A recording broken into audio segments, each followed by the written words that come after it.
আসসালামু আলাইকুম রহমতুল্লাহি ওয়া বারাকাতুহু। সম্মানিত ভিউয়ার্স, কেমন আছেন? আশা করি আল্লাহর রহমতে ভালো আছেন। আমিও আপনাদের দোয়ায় আল্লাহর অশেষ রহমতে ভালো আছি। ভিউয়ার্স, আজকে আমি আপনাদের মাঝে হাঁসের বাচ্চা ডিম থেকে ফুটানোর পর শুরু করে 20 থেকে 25 দিন পর্যন্ত কিভাবে যত্ন নেবেন সেই বিষয়ে আপনাদের মাঝে আমি আমার অভিজ্ঞতা তুলে ধরতে চেষ্টা করব। আপনারা ভিডিওটা স্কিপ করে না দেখে সম্পূর্ণ ভিডিওটা দেখবেন ইনশাআল্লাহ। যারা হাঁসের খামার করতে চাইতেছেন বা যারা হাট থেকে শখের বিষয় 4টা 5টা 10টা হাঁসের বাচ্চা লালন পালন করতে চাইতেছেন, তাদের জন্য অনেকটাই উপকার হবে। ভিউয়ার্স, আমাকে অনেকেই বলে যে শীতের দিনে বা যে কোনো সময় বাজার থেকে হাঁসের বাচ্চা ক্রয় করে আনার পরে বাচ্চা বাঁচানো যায় না।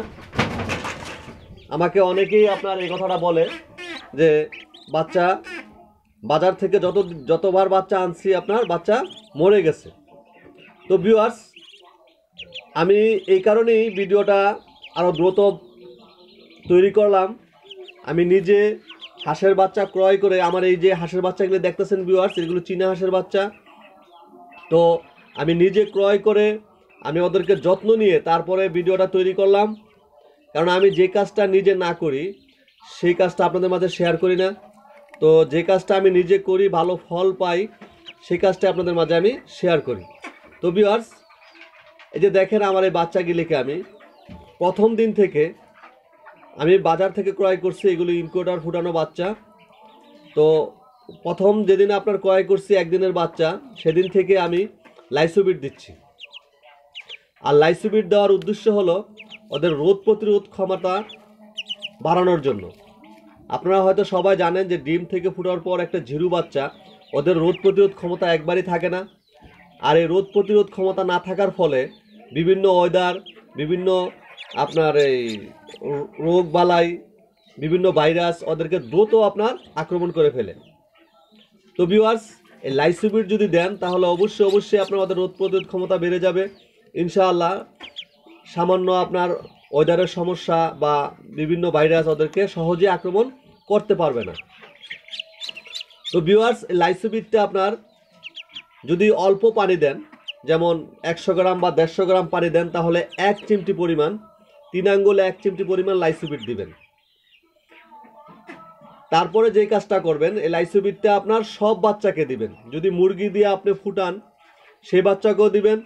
বাজার থেকে যখন ক্রয় করবেন, যদি বাচ্চা বাজার থেকে ক্রয় করে লালন পালন করতে চান, ওই বাচ্চাদেরকেও দিবেন। ভিউয়ার্স, যে বাচ্চাগুলি আপনার বাজার থেকে ক্রয় করবেন তাদের লাইসোবিটের সাথে যে কোনো একটা অ্যান্টিবায়োটিক দিবেন। যেমন রানামাইসিন দিতে পারেন, যে কোনো কোম্পানির। আমি রানামাইসিনটা প্রয়োগ করতেছি। তো যে কোনো একটা আপনার অ্যান্টিবায়োটিক দিবেন। তো অ্যান্টিবায়োটিকটা দেওয়ার উদ্দেশ্য হলো ওদের নাভিটা কাঁচা থাকে।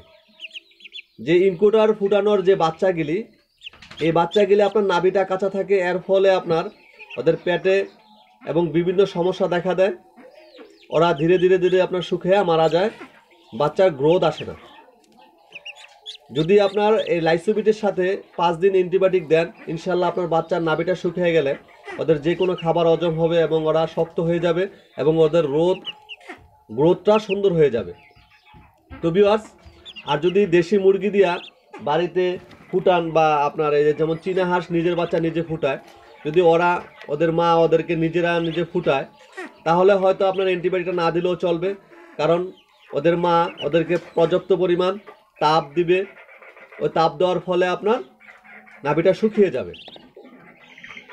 আমি অবশ্যই হয়তো আপনাদেরকে জিনিসটা বোঝাতে পারছি। যদি বাজার থেকে ইনকিউবেটর মেশিনের বাচ্চা কিনেন তাহলে লাইসোবিটের সাথে অ্যান্টিবায়োটিক দিবেন 5 দিন। আর যদি আপনার বাড়িতে আপনার হাঁস দিয়ে বা মুরগি দিয়ে ফুটান তাহলে ওই লাইসোবিট দিলেই চলবে। লাইসোবিট অবশ্যই দিবেন।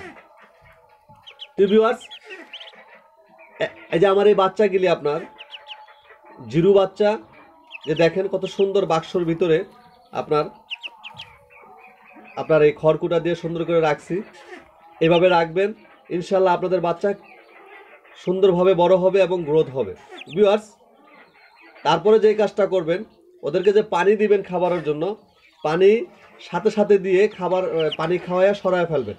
ওদের কাছে কন্টিনিউ পানি রাখবেন না, কারণ কন্টিনিউ পানি রাখলে ওরা পানি অতিরিক্ত খাবে এবং গাও ভিজিয়ে নিবে, এতে সমস্যা হতে পারে। ওদেরকে সকালে এবং দুপুরে রাত্রে একটু একটু করে আপনার ওষুধের পানিটা খাওয়াবেন।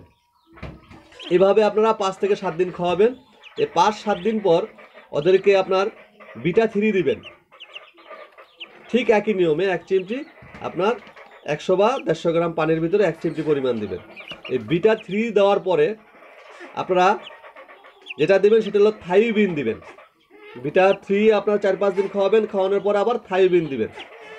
থাইবিনটা যদি আপনার খাঁচায় আটকে রাখেন বা ছোট অল্প জায়গায় লালন পালন করেন ভিউয়ার্স, তাহলে থাইবিনটা আপনার প্রতি সপ্তাহে 3 দিন কোর্স করাবেন বা মাসে 2 বার কোর্স করাবেন 3 দিন করে। আর যদি ছেড়ে লালন পালন করেন তাহলে মাসে 1 বার 3 থেকে 5 দিন কোর্স করাবেন। ইনশাআল্লাহ আপনার হাঁস লুলা হবে না। হাঁসের মূল রোগী আপনার হাঁসের লুলা হয়ে যায়। তো অবশ্যই থাইবিনের কোর্সটা আপনারা সবসময় করিয়ে যাবেন। দেখবেন ইনশাআল্লাহ আপনার হাঁস সবসময় ভালো থাকবে, সুস্থ থাকবে, কোনো সমস্যা হবে না। তো ভিউয়ার্স, ভিডিওটা আর বড় করলাম না, আশা করি আপনাদেরকে কিছুটা হলেও ধারণা দিতে পারছি। আমার এই ভিডিওটা শেয়ার করে দিবেন। আর যারা সাবস্ক্রাইব করেননি অবশ্যই সাবস্ক্রাইব করে নেবেন, আমার পাশে থাকবেন, আমার উৎসাহ দিবেন। আর আল্লাহ তাআলার সৃষ্টি প্রাণীর প্রতি যত্নশীল হবেন ইনশাআল্লাহ। প্রতিটা প্রাণী বরকতময় প্রাণী, এগুলোতে প্রতিটা জিনিসই আল্লাহ তাআলা বরকত দিয়ে রাখছেন। আপনার যত্নের কারণে অবশ্যই আপনার সব জিনিস সুন্দর হবে, আপনি বরকত পাবেন। আসসালামু আলাইকুম রাহমাতুল্লাহি ওয়া বারাকাতুহু।